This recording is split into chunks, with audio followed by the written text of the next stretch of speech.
நீங்கள் விசேஷமானவர்கள், நீங்க தேவ சாயலை பெற்றவர்கள், நீங்க ஆர்டினரியான மனிதர்கள் அல்ல, உயிர்த்தெழுதலின் சாயலை பெற்றிருக்கிறவர்கள், மிகவும் கனத்துக்குரியவர்கள். இதை யார் உணரணும் சொல்லுங்க? நான் உணர வேண்டும், நான் இதை அறிய வேண்டும்.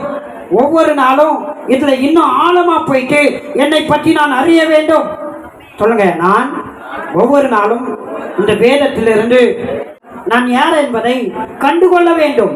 நான் சொல்றேன், நீங்க யார் என்பதை உணராம, அதை மதிக்காம, அதை பற்றி கொஞ்சம் கூட யோசிக்காம இருந்தீங்கன்னா கர்த்தர் உங்களை நேசிப்பாரா வெறுப்பாரா?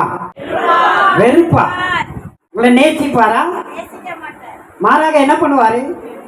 வெறுப்பாரு. என்ன இவ்வளோ நான் உயர்த்தி வச்சிருக்கிறேன், எப்போ பார் புலம்பிட்டே கிடக்குறியே, எப்போ பார் அழுதுகிட்டே கிடக்குறியே, எப்போ பார் பிரச்சனையா இருக்கிறியே, எப்போ பார் தலைவலியா இருக்கிறியே, எப்போ பார் எதனா நச்சரிச்சுனே இருக்கிறியே, உன்னை நான் எப்படி வச்சிருக்கிறேன்?